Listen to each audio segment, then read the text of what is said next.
While developing strong environmental regulations is crucial, we know that it's just half of the battle. These regulations are only as effective as they're backed by rigorous enforcement. Across the country, many Black, brown, and poor communities continue to bear the brunt of environmental hazards as their corporate polluters just flout the rules with little consequences. In just the past 2 years alone, one facility in my district has been fined as much as $14 million for hundreds of violations. And unfortunately, we know this company is not an outlier. For corporate polluters all across the country, it's clear that these fines are just a fraction of their massive earnings, and they don't actually serve as a deterrent. It's just a cost of doing business. And let's make no mistake, permitting is holding back America. H.R. 7023, the Creating Confidence in Clean Water Permitting Act, seeks to unleash the American economy. It is a package of common sense reforms that will reduce regulatory burdens, establish certainty, and increase transparency in our permitting system.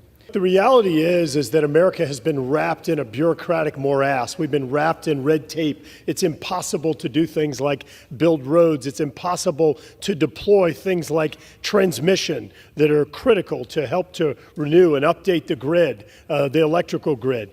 This is because of what we've seen as an extreme agenda out of this White House. The only confidence this bill gives me is that Republicans will take any opportunity to eliminate oversight and safeguards for our environment and to silence the voices of those in communities who are tired of unbreathable air and toxic water. But the reality is that my Republican colleagues don't want the parents in their district to know that they've denied their children resources. They don't want folks to know that they're diverting your hard-earned tax dollars away from our schools and into the pockets of their donors. They're so desperate for distractions as they defund our classrooms and deprive our teachers that they're banning books and censoring teachers and bullying LGBTQ plus kids, and they're erasing Black histories in an attempt to turn us against our schools. If Republicans don't like what you have to say, they'll do everything in their power to prevent you from saying it. If they don't like what you're reading, they'll do everything in their power to keep you from reading it. Even if it's literally just talking about the history of this country or exercising your free speech, because heaven forbid someone gets uncomfortable during a lesson about our history of chattel enslavement in America, or someone feels seen by reading about themselves or someone like them, or learns about white supremacy by reading the 1619 Project or the Diary of Anne Frank. And I know that some of my colleagues before me have gotten at this, but I'm still curious. Mr. Joyner, how much total revenue does CVS Health report in 2023? Just shy of $180 billion, I believe. And how much of that total amount was attributable to Caremark? Oh, the question was CVS Health? Yeah, but then how much of that was attributable to Caremark? So the Caremark revenues were just shy of $180 billion. Thank you, Mr. Costner. How much total revenue did Evernorth Health Services report in 2023? Congresswoman, I don't know the exact amount, but it's certainly within the filings that we provide. What I can say is... Yeah, I believe it's $153.5 billion. How much of that total was attributable to Express Scripts? So we don't report the Express Scripts segment on its own, so I couldn't provide that information. Okay. Thank you. Dr. Conway, how much total revenue did United Health Group report in 2023? I'm sorry, Kent. Sorry. I believe it was in the high 360 billion in terms of revenue for the whole group. How much of that amount was attributable to Optum Rx? 116 billion was the revenue of Optum Rx last year. So while your three companies earn billions, Americans continue to pay some of the highest costs for medications in the world. Last March, the Kaiser Family Foundation released data showing more than a quarter of adults said it was either somewhat or very difficult to afford prescription drugs. For people of color, 60% of Black respondents and 65% of Hispanic respondents reported difficulty affording health care. And this is despite your claims of negotiating significant rebates from drug manufacturers to lower drug prices. So to any of you, it appears that this system of rebates actually benefits the PBMs rather than the patients, as we've been talking about. How do you explain this discrepancy? Anyone? Dr. Conway. So we compete in a market that is competing on lowest net cost to the customer, clinical programs, transparency, and choice. It's a highly competitive market. I've been in this role for about a year, and our retention rates are 98+% in Optum Rx. And within that market, we work each and every day to make drugs more affordable, to your point. But they're not more affordable. So as I mentioned earlier, we've got over 290 drugs now in a program we rolled up that is $0 or $5 copays, so less than $35, typically $0 and $5. I agree with you that we need to continue to work along with stakeholders across Thank the you. system, Yeah, thank you including for pharma that. manufacturers, to make it more affordable. Let's look at maybe during the a best natural evidence we disaster. have is the actual screenshot. Can you put the screenshot up on the screen? Let's look at what the text message said. The text message said, implement best practices. Like, this is the best practices. We're going to implement them. And they talk about making sure you're going in pairs or with more than one person, avoid the Trump homes, drink your water, take your towel, coconut waters. So stay hydrated, walk with someone else, and don't go to the Trump homes. It seems pretty common and matter of fact in the actual evidence we do have, the text message itself. But you're still saying Miss Washington and this other person aren't telling the truth. When I received this text message, it was not in accordance with the way we conduct business at FEMA, and I directed Even though it said termination. best practices, even though it said stay hydrated, which everyone would agree with, even though it said go in pairs, which everyone would agree with, even though it said bring a towel, make sure you're covered. I mean, it said coconut water is the best way to stay, even though it said all those practical things, the part about avoiding the Trump homes, that's not a best practice, that's not commonplace. Is that what you're saying? That is nowhere in our policy, and I can't speak to I'm the not saying it's in your motivations policy. behind what Ms. Washington did. But it was, okay, now her supervisor is this Mr. Hershey. Have you talked to him and to find out if he knew this was happening? I understand that he was in her chain of command, and this is under investigation. Have you talked to there's 13 people on this text message. Have you talked to all 13 of those individuals? This incident is under investigation. That's not what I asked you. I Office- know it's under investigation, and we know how investigations work when it's done inside the agency. It takes forever. I'm asking, did you talk to the 13 people on this best practices text message? The Office of Professional Responsibility has taken this, and they are following appropriate protocol to investigate. Is the Inspector General looking at it as well? And I have asked the Inspector General to take a look at this. I Any welcome idea when their any idea review. when they're going to talk to these 13 people since you have it? Have you talked to? How about you personally? Have you talked to any of these 13 people? I have not talked to them You have not talked to personally. any I of them? have an entire team that focuses on this investigation, and that's what they're doing. Seems to me it's part of a mindset that's in government. And this is the scary part, because I think it's broader. Let's be honest about what's happening here today. My Republican colleagues want to cherry pick this incident and sensationalize it.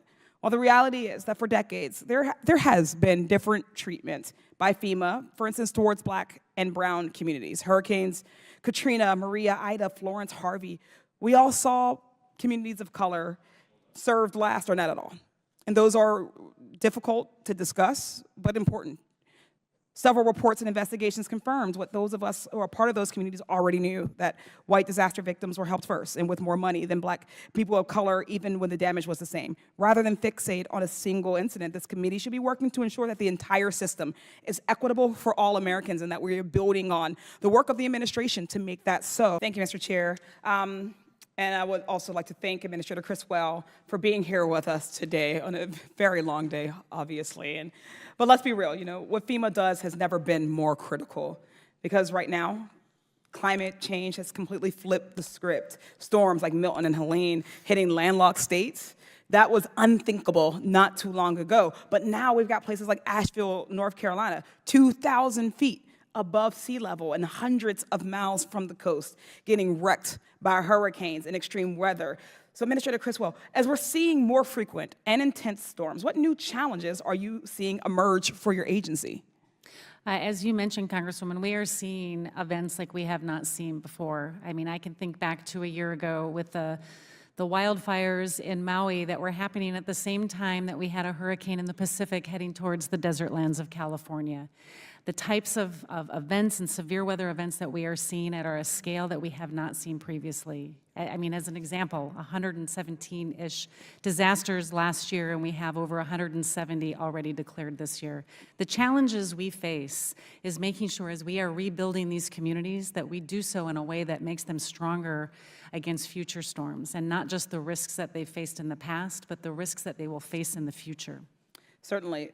So as climate change worsens, then would you say that your agency is going to need more resources or fewer resources?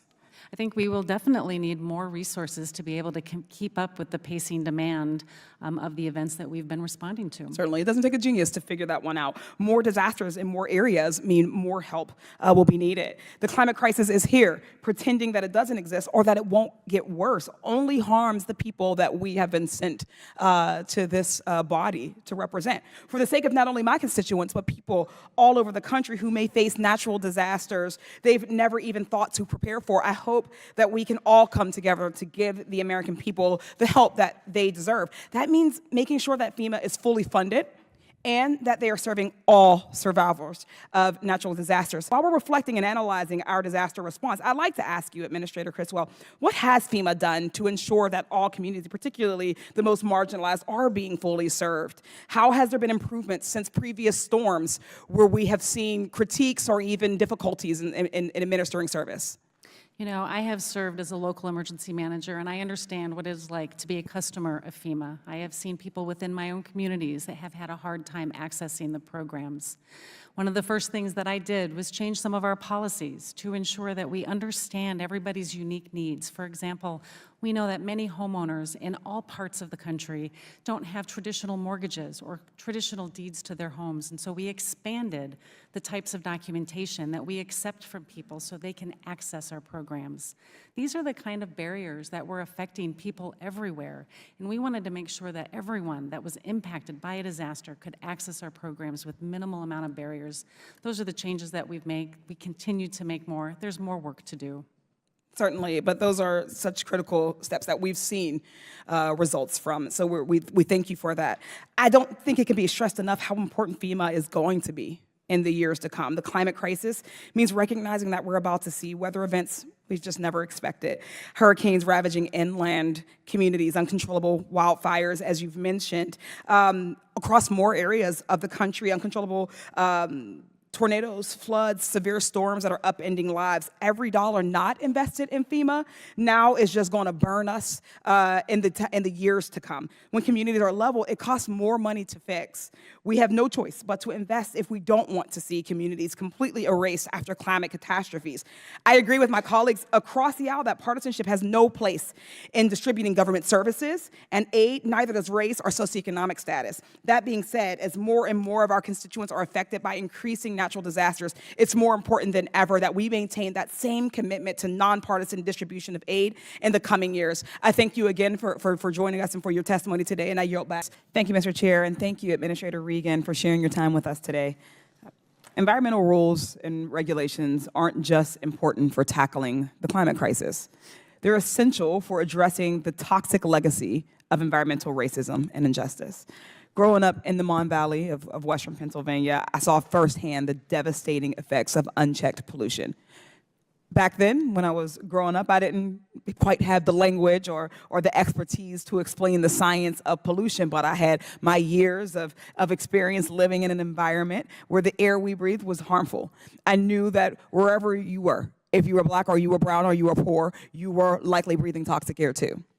Our country ranks in the top 1% nationwide for cancer risk from air pollution. In my hometown of North Braddock, cancer rates are more than double the rest of the country. Approximately 90% of residents are at risk of exposure to particulate matter. Our childhood asthma rates are nearly 3 times the national average. These statistics aren't just numbers. They represent very real people and very real families and very real communities overburdened by industrial pollution. Administrator Regan, under your leadership, addressing environmental racism and justice has become a core component of the EPA's work, including through the rulemaking process. Can you speak to how the EPA's recently finalized rules, such as the soot rule and the carbon pollution standards, will specifically improve conditions for individuals in overburdened and underserved communities? Well, absolutely, and thank you for sharing your personal testimony there. There are so many of us that have grown up and lived in areas where we are hit by unchecked pollution, and the way to do this is the way we've done it, which is create a separate office, a National Program Office of Environmental Justice and External Civil Rights that spends time with our national programs that look at air and water issues, to be sure that as we are designing our regulations, we are not leaving any communities behind. And what we've done a great job of is really ensuring that the statistics that you just laid out, and statistics in communities all across the country, are infused into the ultimate result of these regulations. Our regulations are not only better for the United States, they're absolutely better for those who have been disproportionately dumped on for decades. Our children now are breathing cleaner air, they're not drinking lead-poisoned water, and they're doing better in school, and they're happier, and they're healthier. And so that's what we've been doing the last 3.5 years, and we're going to keep doing that. I'd like to highlight Section 4 of H.R. 7023. Section 4 is the language of my bill, the Reducing Permitting Uncertainty Act. Section 404C of the Clean Water Act allows the EPA to veto a dredge and fill permit. However, the EPA has taken it upon itself to proactively reject the permits and retroactively take away permits. In a country of due process, it seems absurd that a federal agency can dictate whether a project is good or bad before an application is even filed. If we reject ideas before they mature, we crush any chance of ingenuity, growth, and progress in this country. Do innovators no longer deserve the opportunity to make their case and share their creative solutions? Further, the ability to take away permits when projects are well underway is outrageous. Thank you, Mr. Speaker. I stand today in vehement opposition to H.R. 7023, the Creating Confidence in Clean Water Permitting Act. It's amusing that we're having an Energy Week conducted by a majority that uses all of its energy to fight against the interests and well-being of the American people. This bill is emblematic of the Republican Party that shamelessly prioritizes the investments of their billionaire donors over the health of our children, our communities, and our environment, not to mention our economy. Every member of this body likes to claim to be here to advance the needs of our constituents, but it seems like every day the Republican Party tries to tear down the very laws that aim to protect their own constituents, as well as mine, from corporate polluters pumping toxins into our air and drinking water. Thank you, Madam Chair. As a Black woman who grew up in a working class community, went to a public school and what we would call a divested public school system, I've sat through many hearings that kind of descend into the disappointing. I think the ones around public education are often the most insulting because they're the most dangerously disingenuous. So I just want to say that, my colleagues want to blame everything but what it is when it comes to public education. But the reality is that we know it isn't CRT, it isn't wokeness, whatever that is. It's not gay books, right? It's racist and inequitable funding schemes that keep Black and brown and working class students out of the most high performing schools. When you add that, of course, to redlining and predatory lending, right? These are children who have been locked into school systems that our government, our systems have purposefully kept underinvested. We know that, and even when we think about COVID and the necessities that we had to, around the adjustments that we had to make, I think often about private schools that were able to open faster because these were not school systems and buildings that they had to worry about HVAC issues or open lead and asbestos, as many in the Commonwealth in Pennsylvania have to deal with. Some of the facilities that our schools, that our children, our educators have to learn in are facilities that we would never allow our government to learn, and they would be shut down. But we still somehow can't fully fund public education. So I just wanted to point that out, that we recognize what we're dealing with before we bring in arguments around whether children of certain races are performing differently than others. I do ask for unanimous consent to enter this article from the NPR entitled, "The Education Culture War is Waging, but for most parents, it's background noise," into the record. Without objection. Republicans are claiming it's about parents' rights to be involved in their children's classes. Which parents? In this national poll, NPR found that by wide margins, and regardless of their politics, 76% of parents were happy with their kids' schools and what they're taught.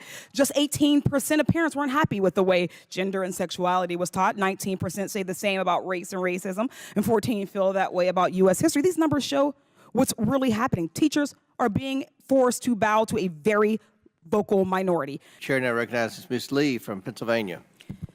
Thank you, Mr. Chair.